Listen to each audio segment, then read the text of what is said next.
Voice of ഗുരുവിൻ്റെ ഒരു പുതിയ എപ്പിസോഡിലേക്ക് എല്ലാവർക്കും സ്നേഹസ്വാഗതം. ഓം ശ്രീനാരായണ പരമഗുരവേ നമഃ. ഓം ശ്രീ ശാരദാംബായേ നമഃ. ആചാര്യപാദങ്ങളിൽ പ്രണാമം. ഞാൻ രജനി ബിജു.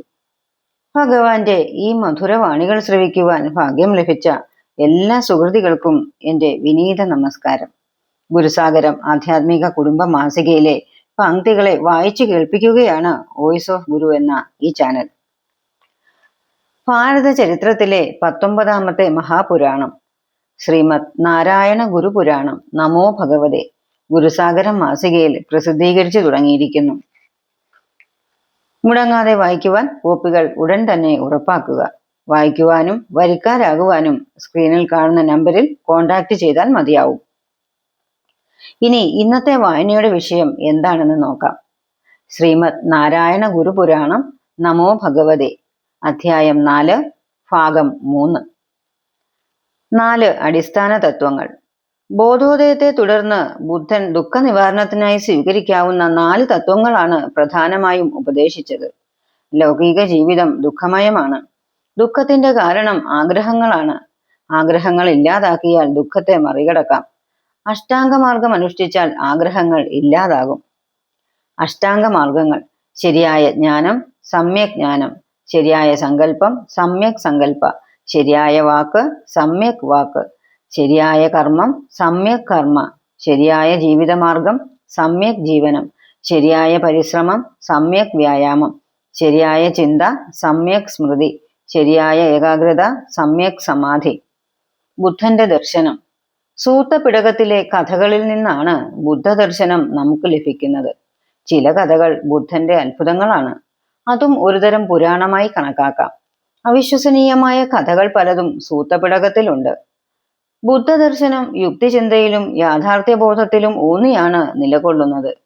എന്നാൽ ദിവ്യാത്ഭുതങ്ങൾ സാധാരണ ജനങ്ങൾക്ക് വേണ്ടി തയ്യാറാക്കിയതാവാം.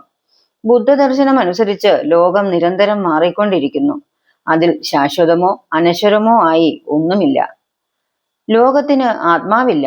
ലോകം അനിത്യവും അനാത്മകവുമാണ്. മാറിക്കൊണ്ടിരിക്കുന്നതിനാൽ ഈ ലോകത്തിൽ ദുഃഖം പ്രകൃതിദത്തമാണ്. ഈ വീക്ഷണത്തിൽ നിന്നാണ് 4 സത്യങ്ങൾ ബുദ്ധൻ കടഞ്ഞെടുത്ത് അവതരിപ്പിച്ചത്. ഇതിൽ 4ാമത്തേത് നിർവ്വാണം കൈവരിക്കാനുള്ള ഉപാധിയാണ്. അതിനെയാണ് അഷ്ടാംഗമാർഗം എന്ന് പറയുന്നത്. എല്ലാവിധ ആഗ്രഹങ്ങളിൽ നിന്നുമുള്ള മോചനമാണ് നിർവ്വാണം എന്ന് പറയുന്നത്. ജനനം, മരണം, പുനർജന്മം എന്നിവയിൽ നിന്ന് മോചിക്കപ്പെടുന്ന അവസ്ഥ. കഠിനമായ സന്യാസ ജീവിതത്തിനും ആർഭാടകരമായ ലൗകിക ജീവിതത്തിനും മധ്യേയുള്ള ജീവിതമാണ് അഷ്ടാംഗമാർഗം മുന്നോട്ട് വയ്ക്കുന്നത്. അതിനാൽ അഷ്ടാംഗമാർഗത്തെ മധ്യമാർഗം എന്നും വിളിക്കുന്നു. ഇക്കാര്യത്തിൽ ജൈനമതത്തിന്റെ കഠിനമായ സന്യാസ രീതികളോടും ഹിന്ദുമതത്തിന്റെ ജന്തുഹിംസ ആരാധനാ രീതിയോടും ബുദ്ധമതം വിമുഖത പ്രകടിപ്പിക്കുന്നു. കർമ്മത്തിനു പ്രാധാന്യം നൽകുന്ന ദർശനമാണ് ബുദ്ധന്റേത്. പാപം ചെയ്യാത്ത വ്യക്തിക്ക് പുനർജന്മം ഉണ്ടാവില്ല എന്ന് ബുദ്ധൻ അരുളുന്നു. അതിനാൽ പാപം ചെയ്യാതിരിക്കത്തക്ക വിധം കർമ്മത്തെ കുറ്റമറ്റതാക്കുകയാണ് ബുദ്ധന്റെ ധർമ്മോപദേശങ്ങളിൽ പ്രധാനം. ഓരോരുത്തരുടെയും വിധിയാണ് അവർ ജീവിതത്തിൽ അനുഭവിക്കുന്നതെല്ലാം. വിധി ഒരു നിയമമാണ്. അത് ഭൂതകാലത്തെ ചെയ്തികളുടെ അടിസ്ഥാനത്തിലാണ് സംഭവിക്കപ്പെടുന്നത്. ഇന്നലെ ചെയ്തതിനൊക്കെ ഇന്ന് ഫലം അനുഭവിക്കണം. അനുഭവിച്ചു തീരാതെ മരിച്ചാൽ വീണ്ടും ജനിച്ച് അത് അനുഭവിച്ചു തീർക്കണം. ഭൂതകാലം വർത്തമാനകാലത്തിന്റെ വിധിയും വർത്തമാനകാലം ഭാവിയുടെ വിധിയും തീരുമാനിക്കുന്നു. ആത്മസാക്ഷാത്കാരം എന്നാൽ ഈ പാപങ്ങളിൽ നിന്നുള്ള സമ്പൂർണമായ മോചനമാണെന്ന് ബുദ്ധൻ സ്ഥാപിക്കുന്നു. നിങ്ങൾ ഓരോരുത്തരും ചെയ്യുന്ന സൽക്കർമ്മങ്ങൾ നിങ്ങളെ പ്രകാശപൂരിതമാക്കുന്നു എന്നാണ് എവിടെ ചെന്നാലും അടുത്തുകൂടുന്ന ഭക്തരോട് ബുദ്ധൻ പറയാറുണ്ടായിരുന്നത്. ജൈനരേക്കാൾ മൃദുവായ അഹിംസയാണ് ബുദ്ധൻ ഉപദേശിച്ചത്. ജീവനുള്ള ഒന്നിനെയും ഉപദ്രവിക്കുകയോ കൊല്ലുകയോ തിന്നുകയോ ചെയ്യരുത് എന്ന നിർദ്ദേശം മാത്രമാണ് ബുദ്ധൻ അഹിംസയിൽ പാലിച്ചത്. അതിന്റെ അപ്രായോഗികമായ തലത്തിലേക്ക് അദ്ദേഹം ചിന്തിച്ചില്ല.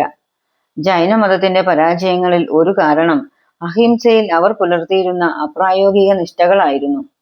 ദൈവത്തെക്കുറിച്ച് ബുദ്ധൻ ഒന്നും പറഞ്ഞില്ല. ദൈവമുണ്ടോ ഇല്ലയോ എന്ന ചോദ്യത്തിന് പ്രസക്തിയില്ല എന്നാണ് ബുദ്ധൻ പറഞ്ഞത്. സമൂഹ സൃഷ്ടി ദൈവത്തിൻ്റെതാണെന്ന അഭിപ്രായം ബുദ്ധനില്ലായിരുന്നു. ഓരോന്നിനും ഓരോ സൃഷ്ടാവുണ്ട് എന്നായിരുന്നു ബുദ്ധന്റെ ആശയം. അതിനാൽ മനുഷ്യർക്ക് ലോകത്ത് വലിയ ഉത്തരവാദിത്തങ്ങളുണ്ട്. എല്ലാറ്റിനും അധിപനായി ദൈവത്തെ കരുതിയാൽ മനുഷ്യൻ ഈ ഉത്തരവാദിത്തങ്ങൾ നിർവഹിക്കില്ല.